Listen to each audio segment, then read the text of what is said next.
DC compound, अभी जैसे ये कंपाउंड है, कंपाउंड जनरेटर का लोड कैरेक्टरिस्टिक, लोड पर क्या इफेक्ट आता है ये देखना है। इसके लिए हमें चाहिए सप्लाई वोल्टेज और लोड करंट, ठीक है, टर्मिनल वोल्टेज और लोड करंट के बीच में ग्राफ खींचना है, वो ग्राफ है वही लोड कैरेक्टरिस्टिक है। तो इसके लिए सबसे पहले तो आपको जहां जिस मशीन पे जा रहे हो उस मशीन को अच्छी तरह स्टडी कर लो, नेम प्लेट का। जैसे मान लो इसके ऊपर जैसे ये लिखा हुआ है कि 250 वोल्ट, तो आपके पास में बाहर 250 वोल्ट का होना चाहिए। अगर मान लो ये जनरेटर आपका 440 का है तो आपको 440 का लोड, जैसे ये लोड बैंक इसमें 220 का 440 का दोनों है। अगर आप दूसरे जनरेटर पे काम करेंगे, कोई दूसरा, जरूरी नहीं है कि 220 का हो, अगर 440 का होगा तो आप 440 का लोड लगाएंगे। तो जो प्रैक्टिकल करना है इससे संबंधित भार आपके पास में होना चाहिए, पहली बात। दूसरा, इसमें डायरेक्शन देखना है कि किस डायरेक्शन में वोल्टेज बनते हैं। पहले एक बार एक्सपेरिमेंट करके देख लिया आपने, डायरेक्शन इसका क्लॉकवाइज था, वोल्टेज डेवलप नहीं हो रहे हैं। एंटी क्लॉक किया, वोल्टेज डेवलप होने शुरू हो गए, ठीक है। तो ये तो आपको प्रैक्टिकल करते समय जैसी सिचुएशन आएगी वैसे आपको करना है। अगर मान लो वोल्टेज डेवलप नहीं हो रहे हैं, पहला काम डायरेक्शन चेंज करके देख लो। फिर भी अगर वोल्टेज डेवलप नहीं हो रहे हैं और E1 E2 shunt field, E1 E2 series field D1 D2 और आर्मेचर A1 A2, हो सकता है इनमें 1 और 2 में कोई चेंज हो गया हो, तो आपके टर्मिनल अदल बदल करके देख लेना है। टर्मिनल टेस्टिंग, पहले एक वीडियो बना हुआ टर्मिनल टेस्टिंग का, टर्मिनल टेस्टिंग अच्छी तरह आपको कर लेना। टर्मिनल टेस्ट करने के बाद 1 और 2 का आइडेंटिफिकेशन भी कर लेना। फिर अगर वोल्टेज नहीं बनते तो 1 और 2 को इंटरचेंज करके फिर देख लेना। ये सारा एक्सपेरिमेंट आपने कर लिया और वोल्टेज डेवलप होने शुरू हो गए, ठीक है, इतना तक तो आपने कर ही लिया। अब डायरेक्शन भी आपने जो उल्टा था इस डायरेक्शन में लगाया, चेंज कर दिया, फिर वोल्टेज बनने शुरू हो गए। एम्पियर मीटर बता रहा है 0। काम करते समय सावधानी रखना है, एम्पियर मीटर 0 है, इसमें कोई एरर है तो भी देख लेना, 0 होना चाहिए। जैसे फिर एक लोड चालू किया हमने, एम्पियर आ गए आपके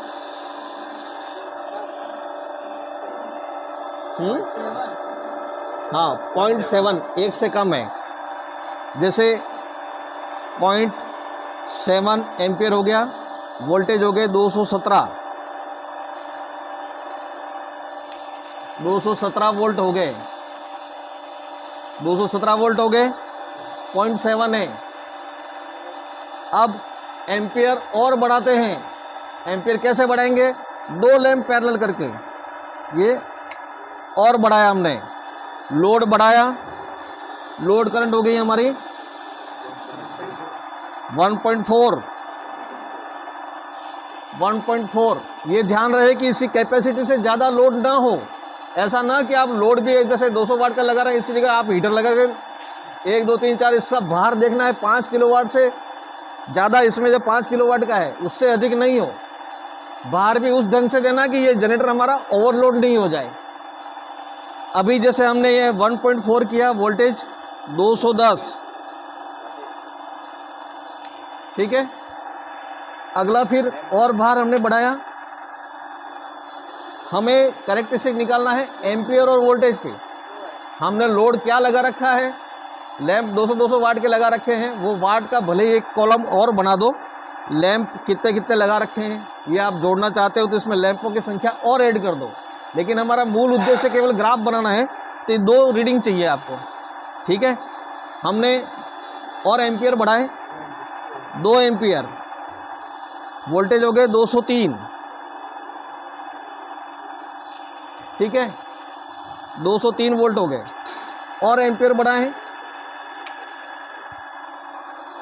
एम्पियर और हो गए आपके 2.6 एम्पियर, वोल्टेज हो गए 196, और अपने पास में कैपेसिटी है और जोड़ने की, जोड़ सकते हैं, और लोड बढ़ा दिया 3.3 3.3 एम्पियर, वोल्टेज हो गए 188।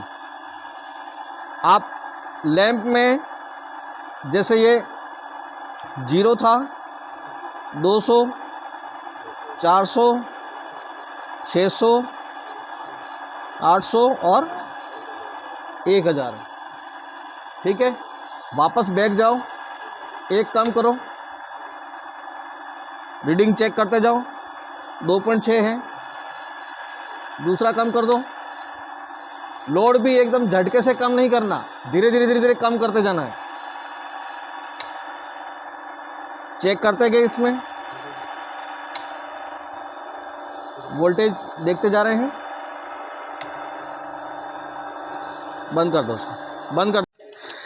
कर्व कैसे बनाना है ना, तो इसके लिए आपके पास में जो रीडिंगें हैं,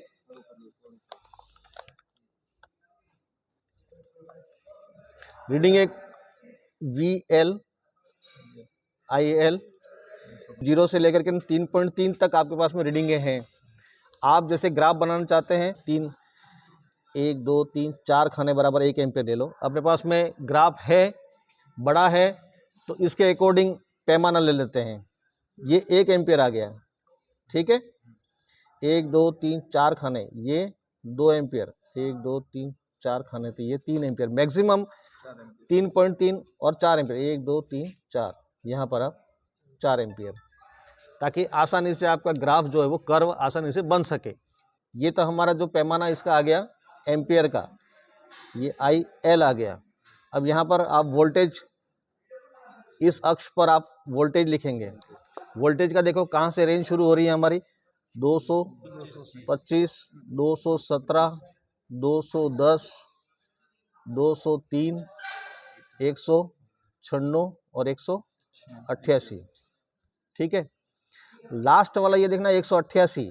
अपन इसमें 188 से लेके 225 तक का जो पैमाना है ना, तो आप 150 से शुरू कर सकते हैं। तो आप यहाँ से ये माना कि ऊपर वाला भाग अपन छोड़ दें, यहाँ अपन शुरुआत कर लें, ये 150 मान लो, 150 वोल्ट।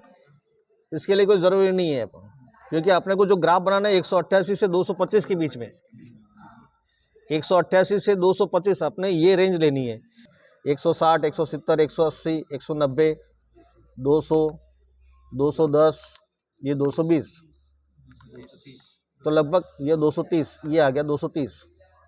तो हमारे पास में इतना सा स्पेस बनेगा जिसमें हम अपन कर्व बना सकते हैं। डॉट लगा के गोला कर दो, ठीक है। एक रीडिंग ये आ गई आपकी, ये फर्स्ट रीडिंग कंप्लीट हो गई।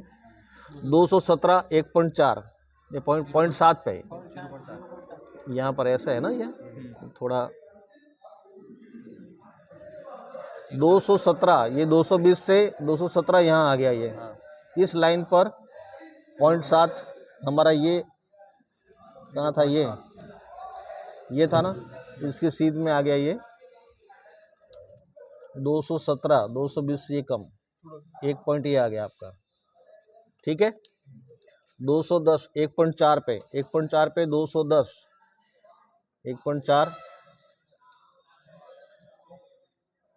यहाँ है, ये 1.4 का आ गया ये, ठीक है। 203 पे 2 पे 203, मतलब ये 200 से थोड़ा सा आगे, ये पॉइंट आया आपका ये, ठीक है। 196 2.6, 2.6 196, 196 आ जाएगा आपका। 190 तो ये है, 196 यहाँ आ जाएगा, 95 96 ये आ गया, ठीक है। 188 पे 3.3, 3.3 पे 188, 190 तो ये था, और 188, 85, 86, 87, 88 ये।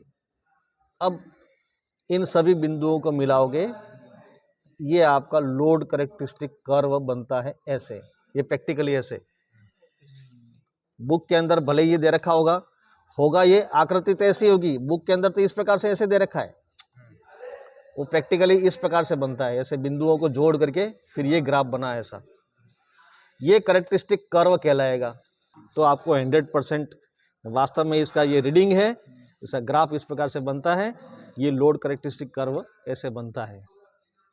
ये D1, D2, A1, A2, A2 और D1 जोड़ा हुआ था, यही जोड़ा था ना अभी, जोड़ा तो यही था, है ना, इस प्रकार से जोड़ा हुआ है, ये ऐसे जोड़ा हुआ है, इन दोनों को जोड़ करके ना आपने सप्लाई बाहर निकाली है। ये लॉन्ग शंट तो हो गया, आर्मेचर से वोल्टेज निकले, वो पहले शंट में गए, उसके बाद सीरीज फील्ड में होते हुए वापस आए, तो ये चक्र बना लॉन्ग शंट हो गया। अब ये कम्युलेटिव है या डिफरेंशियल है ये देखना है। तो यहाँ से जैसे करंट गई हमारी, यहाँ से निकली शंट वाइंडिंग में, डायरेक्शन ये है, यहाँ से ऐसे निकल के ऐसे गई। अभी तो ये जो बना ना, दोनों फील्ड का डायरेक्शन चेंज है। अभी जो कनेक्शन किए हैं आपने डिफरेंशियल के किए हैं, ये जो कनेक्शन थे वो डिफरेंशियल थे। अब कम्युलेटिव करने के लिए एक बार और अगर एक्सपेरिमेंट करें अपन, इसको कम्युलेटिव बनाओ।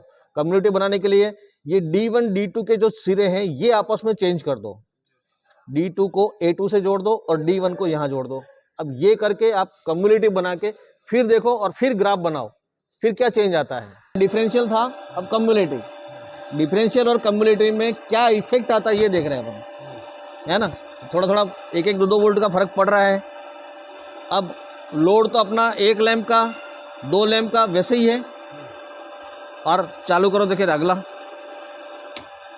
हाँ कितना आया, 212 वोल्ट, 212 वोल्ट, ये 212 वोल्ट। डिफरेंशियल में कितना था, 210, अभी 212 एम्पियर उतना ही रहेगा, 1.4 ये। तीसरा लैंप और 2 एम्पियर हुआ, ये कितना है 206, यहाँ पर 206, मतलब पहले 3 थे अब 6 हुए डिफरेंशियल में और कम्युलेटिव में। और बढ़ाओ, 2.6 एम्पियर हो गया, 200 ये 200, यहाँ पर ये 200, ठीक है। ये डिफरेंशियल का था, ये कम्युलेटिव का। 2 पॉइंट बढ़ाओ सर, हाँ और बढ़ा दो, 3.3 करें। यहाँ पर कितना आया, 193 हो गए, 193 हो गया, पहले 188 था।